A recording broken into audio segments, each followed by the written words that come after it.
Bueno, mi nombre es Carlos Mosquera, estudio en lo que es la Universidad Fermín Toro y les voy a hablar acerca sobre lo que es los circuitos hidráulicos. Vamos a tratar también acerca de su simbología, vamos a hablar sobre lo que es de igual forma de lo que es la clasificación de las turbinas, y vamos a hacer un análisis acerca de lo que es las turbinas de acción y reacción, de qué pasa en su interior. Pues bueno, para comenzar debemos saber qué es un circuito hidráulico. Un circuito hidráulico no es más que un sistema que comprende un conjunto interconectado de componentes separados, los cuales transportan lo que es un líquido. Este sistema se usa para lo que es el control del flujo del fluido, como en una red de tuberías de enfriamiento en un sistema termodinámico. De igual forma se utiliza para lo que es el control de presión del fluido, como en los amplificadores hidráulicos. También debemos decir que la idea de describir lo que es el flujo del fluido en términos de componentes separados fue inspirada por lo que fue la teoría de los circuitos eléctricos, que al igual que la teoría de los circuitos eléctricos, los hidráulicos funcionan cuando son elementos separados y lineales. Em, y la teoría de circuitos hidráulicos funciona mejor cuando los elementos, tanto los pasivos, que son tales como tuberías o líneas de transmisión, o los, y los componentes activos como fuentes de alimentación o bombas, son discretos y lineales.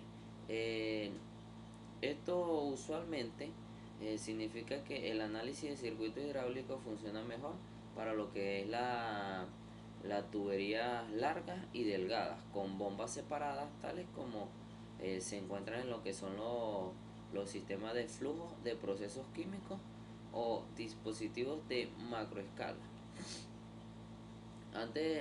Luego pasamos a hablar lo que es la simbología convencional para lo que es los circuitos básicos. Me dice que, bueno, que en la industria los símbolos y diagramas gráficos eh, son los más utilizados de forma geométrica sencilla, en las cuales me indican a mí, lo que son funciones e interconexiones de las líneas y de los componentes, en las cuales expondremos los símbolos más comunes. Aquí les voy a relatar sobre los más comunes y su modo de empleo conjuntamente.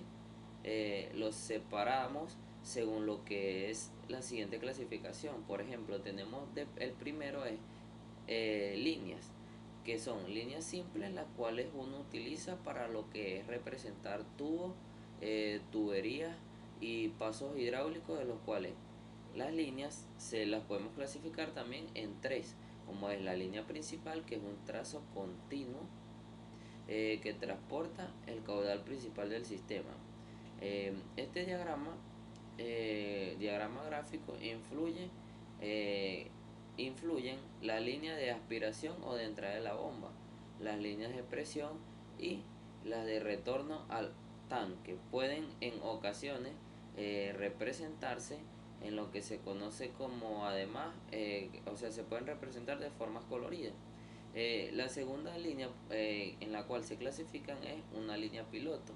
Esta línea son trazos largos interrumpidos, que lleva el fluido que se usa para controlar el funcionamiento de lo que es la válvula o de otro componente a distancia, a una presión inferior. Y por último tenemos lo que es la línea de drenaje. Está compuesta por trazos cortos interrumpidos y lleva el aceite de lo que es el drenaje al tanque.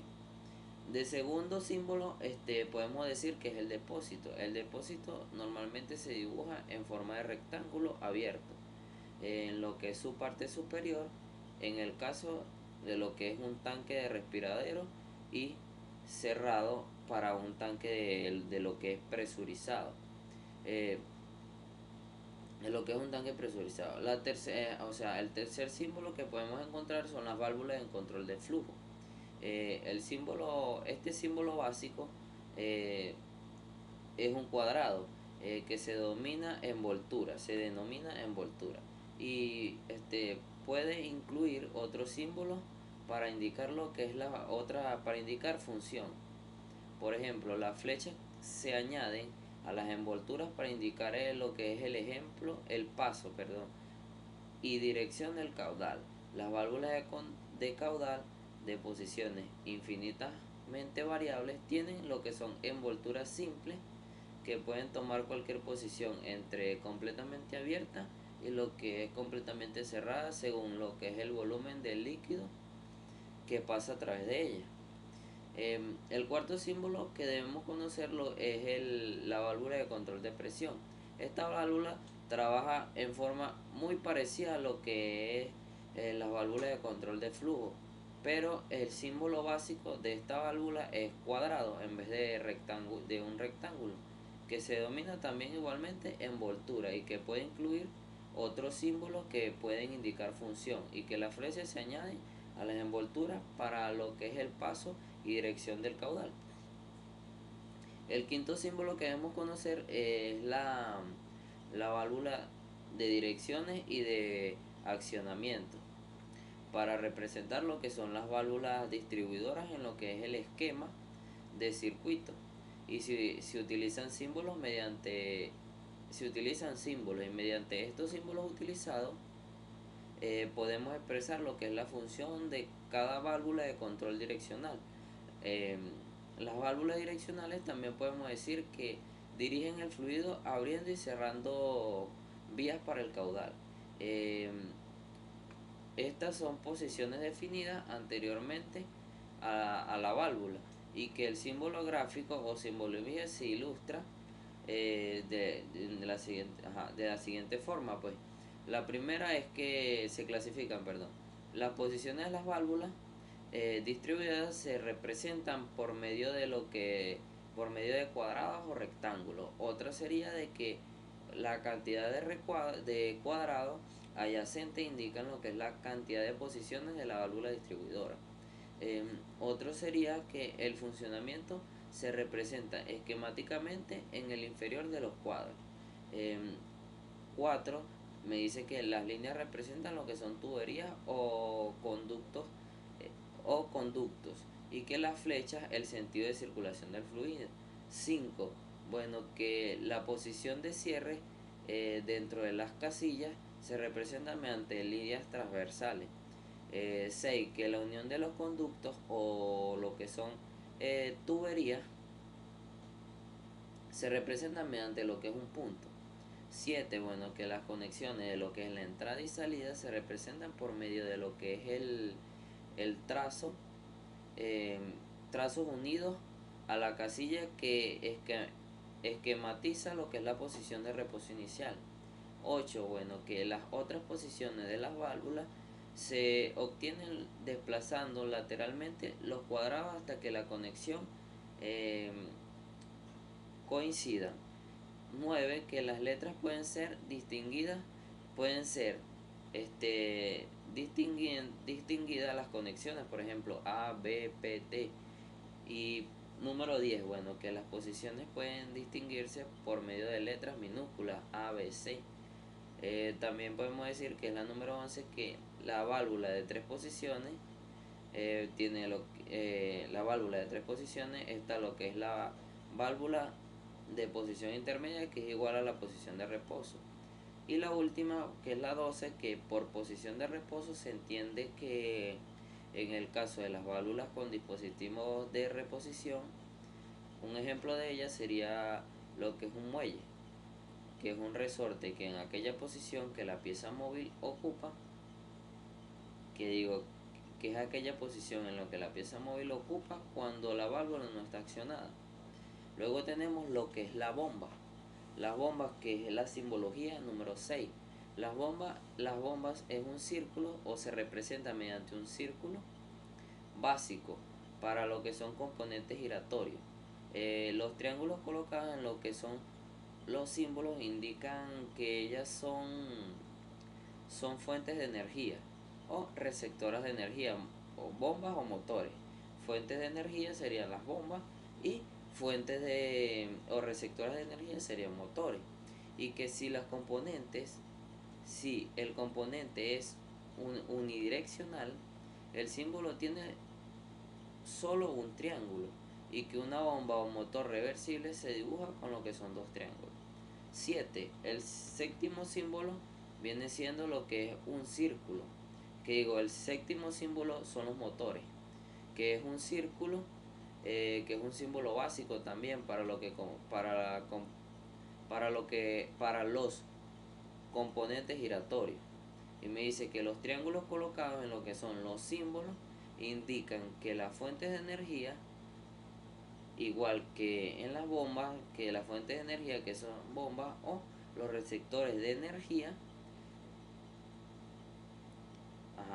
indican que son fuentes de energía o receptores de bomba, y que si el componente es unidireccional, igual que en las bombas, el símbolo tiene un solo triángulo, y que una bomba o motor reversible se dibuja con dos triángulos. Es muy parecida a lo que es el sexto símbolo. El octavo símbolo son los cilindros, que un cilindro se dibuja como un rectángulo, indicando el pistón, el vástago y las conexiones de orificio. También podemos decir que un cilindro de simple efecto se dibuja abierto en el extremo de vástago y solamente con un orificio de entrada en otro extremo, y que un cilindro de lo que es el doble efecto se representa cerrado y con dos orificios. El número 9 en lo que es la simbología básica tenemos lo que son los filtros. El número 10 vendría siendo acumuladores y 11 para otro tipo de simbología. Luego hablaremos sobre lo que es la clasificación de las turbinas. Pero antes de hablar de la clasificación debemos saber qué es una turbina y qué es una turbina hidráulica. Antes de hablar de esto debemos saber qué es una turbina hidráulica. Bueno, una turbina hidráulica no es más que una turbomáquina motora hidráulica, que ella aprovecha lo que es la energía de lo que es un fluido que pasa a través de ella para producir lo que es un movimiento de rotación, que a ser transferido mediante un eje mueve directamente lo que es una máquina o bien un generador eléctrico, que transforma la energía mecánica en eléctrica, así como un órgano fundamental de una central hidroeléctrica. Luego de saber lo que es una turbina, podemos hablar sobre la clasificación de las turbinas. Las turbinas las podemos clasificar de dos formas. La primera forma es de acuerdo a la presión del rodete, en la cual podemos observar que tenemos las turbinas de acción, que son aquellas turbinas que el flujo de trabajo no sufre un cambio de presión importante en lo que es su paso a través del rodete. Y la otra es la turbina de reacción, en la cual el fluido de trabajo sí sufre un cambio de presión importante en su paso por el rodete. Y la segunda forma en la que la podemos clasificar es de acuerdo al diseño del rodete, en la cual tenemos varios tipos, como son el tipo Kaplan, que son turbinas axiales que tienen particularidad